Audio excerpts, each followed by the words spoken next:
नहमदुहु व नुसल्ली व नुसल्लिमु अला सय्यिदिना व मौलाना मुहम्मदिन सल्लल्लाहु अलैहि वसल्लम रसूलिहिन नबिय्यिल अमीनिन मकीनिन हमीदिन करीमिन रऊफुर रहीम।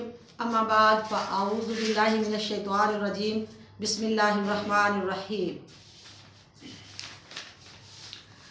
मुअज़्ज़ज़ नाज़रीन व सामीन, अल्लाह रब्बुल इज़्ज़त के फ़ज़ल व करम और नबी पाक सल्लल्लाहु अलैहि वसल्लम के नलाइन पाक के तसद्दुक़ से आज मेरा मौजू है हुज़ूर सल्लल्लाहु अलैहि वसल्लम हर दौर में मौजूद हैं, पार्ट 2।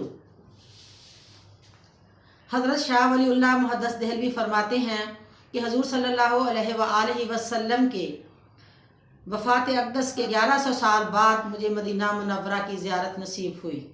मैं गुंबद खिज़रा की ज़ियारत के लिए जब वहाँ पहुँचा तो मैंने ऐसे देखा जैसे मदीना मुनव्वरा की फ़िज़ा में नूर का समंदर ठाठे मारता हुआ मेरे इर्द गिर्द मुझे नज़र आ रहा था, और उसमें ऐसे जैसे पानी में मौजें उठ रही हैं, इस तरह नूर की मौजें उठ रही थी। ये ज़माना सहाबा इकराम का ज़माना नहीं था, ये तो हुज़ूर सल्लल्लाहु अलैहि वसल्लम की वफ़ात अक़दस के 1100 साल बाद का ज़माना था। पता चला कि हुज़ूर सल्लल्लाहु अलैहि वसल्लम के फैज़ जो हैं वो अब भी उसके दीवाने जो हैं वो ले रहे हैं। अल्लाह तबारक व तआला फरमा रहा है, अल्लाह का सारा फैज़ मैंने अपने प्यारे महबूब मुस्तफ़ा में जज़ब कर दिया है।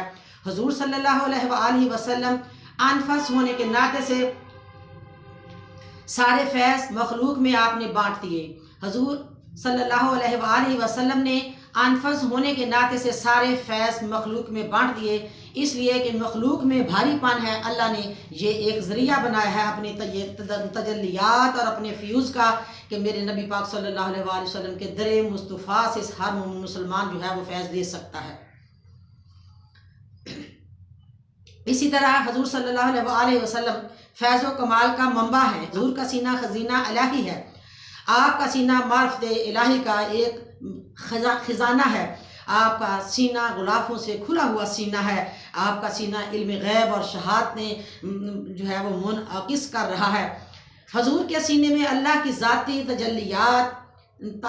तजल्लियात हैं। हुज़ूर के सीना से फ्यूज़ रवानी जारी हैं। हुज़ूर की शफ़ायतें भी जारी हैं। सलाम पेश हो रहे हैं, जवाबात भी अता हो रहे हैं। हुज़ूर के रूहानी दर्जे मनसब मुकाम पहले से ज़्यादा और बुलंद से बुलंद तर अल्लाह ताला फरमा रहा है। उम्मत का रूहानी ताल्लुक़ और भी बढ़ रहा है और हुज़ूर की शफ़ायतें मुर्दा दिलों को ज़िंदा फरमा रही हैं। आप सल्लल्लाहु अलैहि वसल्लम के लिए अल्लाह तबारक व तआला ने फरमा दिया, वलाल आखिरतु खैरुल लका मिनल ऊला, और बेशक हर बात की घड़ी आपके लिए पहली से बेहतर है।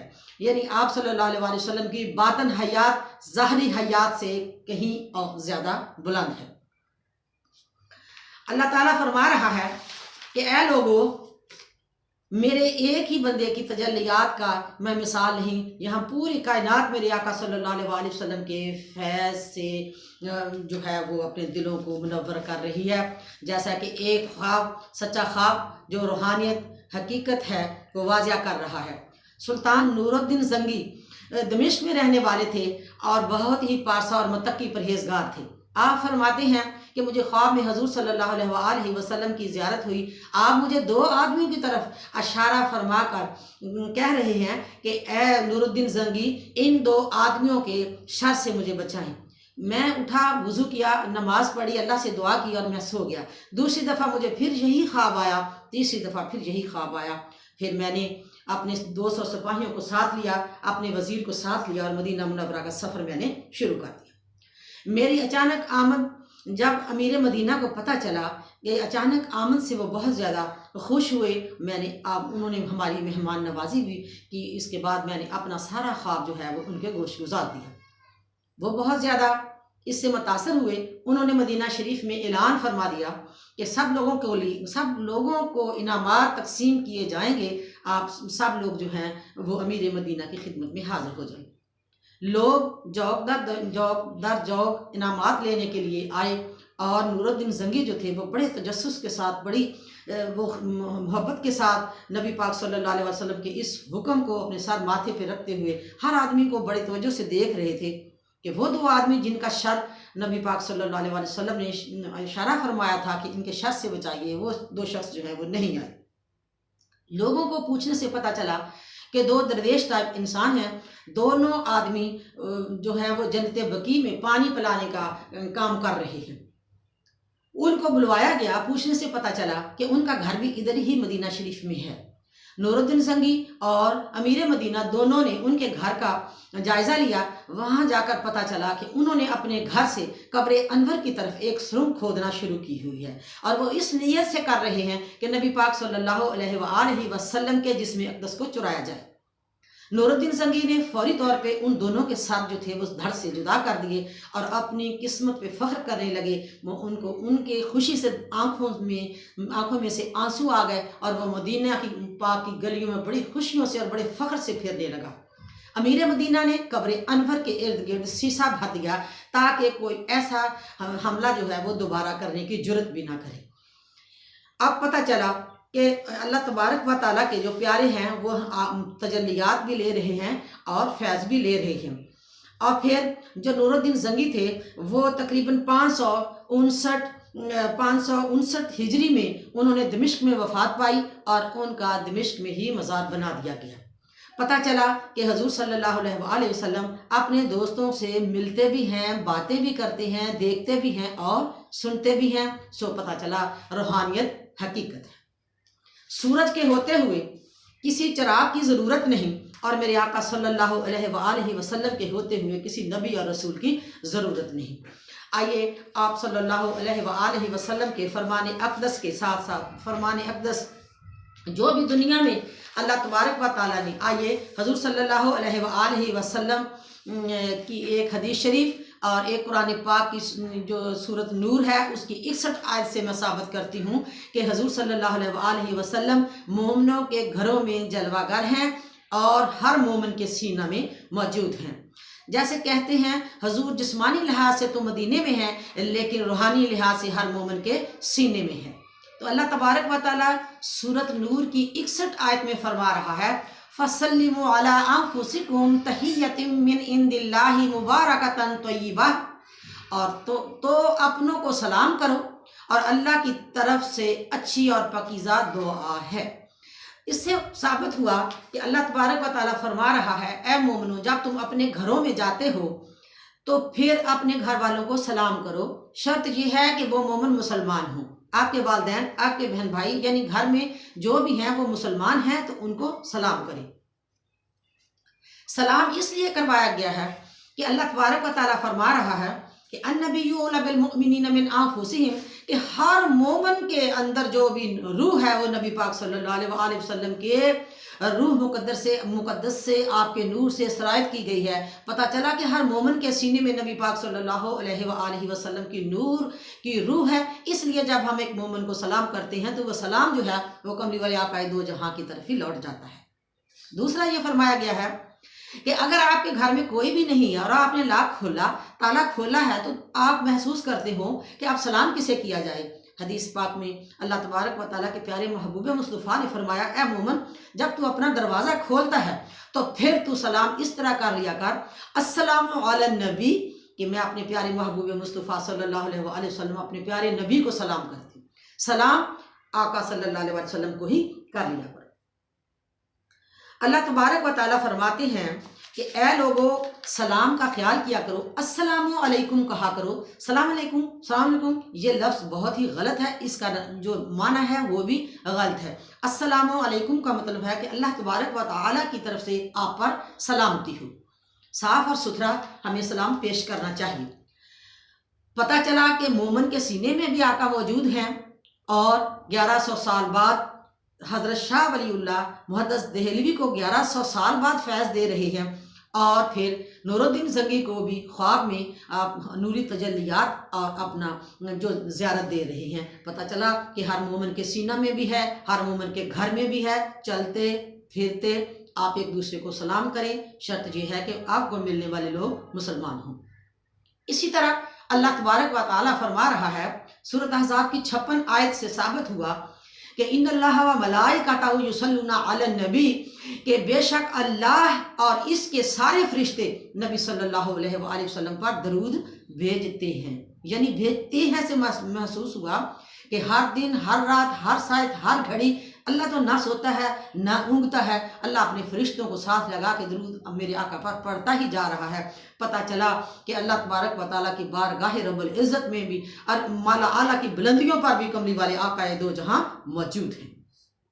और फिर फरमाया गया है इसी आयत का अगला हिस्सा, इसी आयत मुकद्दस का, या अय्युहल्लज़ीना आमनु सल्लु अलैहि व सल्लिमु तस्लीमा कसीरन कसीरा, ए मोमिनो तुम भी उन पर कसरत के साथ दरूद और सलाम भेजा करो। यानी हुक्म दे दिया है अल्लाह ताला ने पूरे कुरान पाक में। ऐलान अल्लाह तबारक व तआला ने फरमाया है कि यही मेरा सबसे अजीम ऐलान है कि मेरे नबी पाक सल्लल्लाहु अलैहि वसल्लम पर तुम दरूद पाक भेजा करो। पता चला कि अर्श पर माला आला की बुलंदियों पर भी दरूद पाक पढ़ा जा रहा है। आप उधर भी हाजिर हैं और सलाम उसको किया जाता है जो सामने होता है। तो फिर अगर आप सल्लल्लाहु अलैहि वसल्लम माला आला की बुलंदियों पर है तो हर मोमिन को, हर इंसान को अल्लाह तबारक व तआला मुसलमान को ये फरमा रहा है कि कसरत के साथ दरूद सलाम तुम चलते फिरते बैठते अपने घरों में पढ़ा करो। इसके अलावा पता चला कि अल्लाह ताला फरमाता है मोमिन के सीने में भी मेरे नबी पाक सल्लल्लाहु अलैहि वसल्लम हाजिर हैं, जिसे जैसे कहा गया है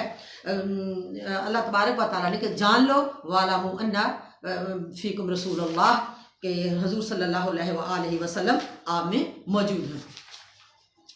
तो इसलिए अल्लाह ताला फरमा रहा है फिर आप मस्जिद की तरफ भी जाते हो तो मस्जिद में जाकर भी आप ऐसे ही पढ़ लिया करो, अल्हम्दुलिल्लाह वस्सलातु वस्सलामु अला रसूलिल्लाह अल्लाहुम्मा अफ्तह ली अबवाब रहमतिक। पता चला कि हुजूर सल्लल्लाहु अलैहि वसल्लम मस्जिद में भी मौजूद हैं। इसका माना यह है कि सब तारीफ़ें अल्लाह के लिए हैं और रसूल सल्लल्लाहु अलैहि वसल्लम पर दरूद और सलाम हो। ऐ अल्लाह मेरे लिए अपनी रहमत के दरवाजे खोल दे।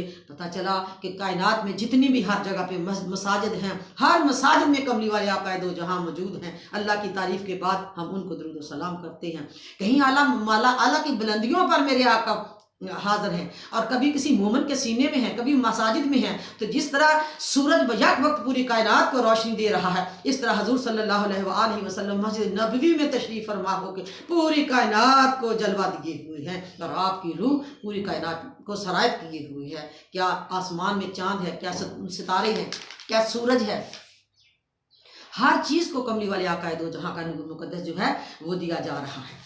अल्लाह ताला फरमा रहा है कि ए लोगो मेरे हुजूर सल्लल्लाहु अलैहि वसल्लम आपकी हकीकत मुहम्मदी का कोई पैमाना नहीं। आपकी प्यारी ज़ात ऐसी है कि इसकी हकीकत को कोई जान नहीं सकता। फरमाया गया है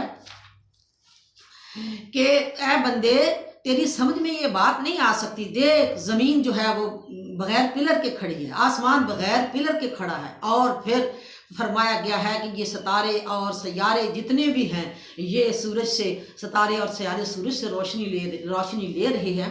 और सूरज कहाँ से रोशनी ले रहा है? ये सूरज भी नबी पाक सल्लल्लाहु अलैहि वसल्लम के नूर का एक कतरा है और आफाक में भी नबी पाक सल्लल्लाहु अलैहि वसल्लम का नूर मौजूद है। और फरमाया गया है, अल्लाह तबारक व तआला फरमा रहा है बंदे तू ज़रा सोच कि तेरे सूरज की, चांद की, सितारों की कोई वायरिंग है, बग़ैर वायरिंग के वो जो है सूरज वो चमक रहा है। मेरे कमली वाले आका दो जहाँ के यही तो मोजज़ात हैं। और फिर यह भी बात फरमाई गई है कि ये जो आसमान और ज़मीन है तुम्हें पिलर भी नज़र नहीं आ रहे लेकिन अपने मुकाम पर ये खड़े हैं, इनका भी कोई तुम्हें पिलर का अंदाज़ा नहीं है कि ये किस चीज़ पे खड़े हैं। इसी तरह अल्लाह ताला फरमा रहा है मैंने ज़मीन में दरख्तों को गाड़ दिया है। ये जो ज़मीन है वो एक बीज बोते हैं, उसमें से एक पौधा या दरख्त निकलता है, वो फल फूल फिर लाता है। कैसा है ये निज़ाम, कैसा है? अल्लाह फरमाता है ये क्या कायनात में रूह और जी रूह, यानी ये दरख्त भी जो हैं ये भी मेरे नबी पाक सल्लल्लाहु अलैहि वसल्लम के दम कदम से आबाद हैं और इनका मरकज़ भी मस्जिद नबवी है। शेर बोलती हूँ क्या शान अहमदी का चमन में ज़हूर है, हर गुल में हर शजर में मेरे मोहम्मद का नूर है। गर अर्ज़ो समा की दुनिया में लौलाक लमा का शोर ना होता, ये रंग ना होता फूलों में, ये नूर ना होता तारों और सैयारों और सूरज में। इसी तरह सामीन ग्रामी अल्लाह तबारक व तआला फरमाती हैं फिर बंदों की तरफ बेशक आप आ जाएं। मैंने कुरान पाक को इस तरह वाज़िया कर दिया है कि बंदे तो इसको ज़रा तजस्सुस से पढ़, इसमें मैंने कौन कौन सी बातें तुम्हें समझाई हैं। यही तो तेरे समझने की सारी किताब है। मेरी वहदानियत को समझ और मेरे महबूब की शान को समझ ले कि वो कहाँ कहाँ हाजिर है। फरमाया फ़ाइज़ा सव्वैतुहु फ़नफ़ख़्तु फ़ीही मिन रूह, और इसकी ज़ाहिरी तश्कील को कामल तौर पर दुरुस्त हालत में ला दूँ और इस पैकरे बशरी के बातन में अपनी नूरानी रूह फूंक दूँ। यानी पता चला कि आदम के अंदर भी मेरे नबी पाक सल्लल्लाहु अलैहि वसल्लम की नूर की रूह जो है वो उसके अंदर सराय की गई थी। और उस आदम की औलाद से हम सब जितने भी इंसान आगे से आगे अल्लाह तबारक व तआला के हुक्म से पैदा हो रहे हैं। और जिस्मानी लिहाज से हमारे बाप जो हैं वो आदम अलैहिस्सलाम है, लेकिन आदम अलैहिस्सलाम के अंदर भी मेरे आका सल्लल्लाहु अलैहि वसल्लम की रूह मुक़द्दस फूंकी गई थी। तो रूह के लिहाज से आदम अलैहिस्सलाम के बाप जो हैं, रूहानी बाप जो हैं, वो नबी पाक सल्लल्लाहु अलैहि वसल्लम है। इसीलिए तो नबी पाक सल्लल्लाहु अलैहि वसल्लम को नूरुल अनवार भी फरमाया गया है और अबुल अरवाह भी फरमाया गया है। जिस्मों के लिहाज से हमारे बाप हजूर सल्लल्लाहु अलैहि वसल्लम जिस्मों के लिहाज से हमारे बाप नहीं हैं, रूहों के लिहाज से हमारे बाप हैं। जैसा कि कुरान पाक की सूरत अहज़ाब की 40 आयत मुक़द्दस में फरमाया गया है कि मा काना मुहम्मदिन अबा अहद मिन रिजालिकुम, कि मोहम्मद तो मर्दों में से किसी के बाप नहीं, क्योंकि इब्राहीम अलैहिस्सलाम, तय्यब, ताहिर, कासिम आपके 4 बेटे थे, वो तो बचपन में ही वफात पा गए थे। तो इसलिए उनसे कोई औलाद आगे नहीं बढ़ी। अगर बड़ी है तो नबी पाक सल्लल्लाहु अलैहि वसल्लम का नूर की जो रूह है वो कायनात में अल्लाह तबारक व तआला ने सरायत कर दी गई। और अल्लाह ताला फरमा रहा है, लोगों आप तो जान लो कि मैंने सूरत जो अल हुजरात है उसकी मैंने आयत नंबर 7 में लिख जो दिया है, वअलमु अन्ना फीकुम रसूलुल्लाह, और जान लो कि रसूल सल्लल्लाहु अलैहि वसल्लम तुम सब में मौजूद हैं। तो हुजूर सल्लल्लाहु अलैहि वसल्लम के कहे को मानना, अल्लाह के कुरान को मानना, अल्लाह के कहे को मानने का नाम ही तो ईमान है। तो अगर हम अपने ईमान दायरा ईमान में आ गए तो इंशाअल्लाह ताला बाफज़ल खुदा हम जन्नत के मुस्तहिक हो गए होंगे। जो सुनने वाले भी हैं और हम पढ़ने वाले भी, अल्लाह रसूल के फजल व करम से अल्लाह ताला हमें इस दीन में पुख्तगी अता फरमाए और कामिल दीन हमें बनाए, दीन की दौलत अता फरमाए और हर शर से अल्लाह ताला हमें बचाए। और कुरान पाक का सही तर्जमा, तफसीर और कुरान पाक की तफसीर समझने की हमें अल्लाह तौफीक अता फरमाए, ताकि हमारे सीनों में कुरान पाक की अनवार की तजल्लियात जो हैं वो इस तरह फूटें कि हम चलते फिरते कुरान नजर आए। व आखिर दावाना अनिल हम्दुलिल्लाहि रब्बिल आलमीन व मा अलैया इल्लल बलागुल मुबीन।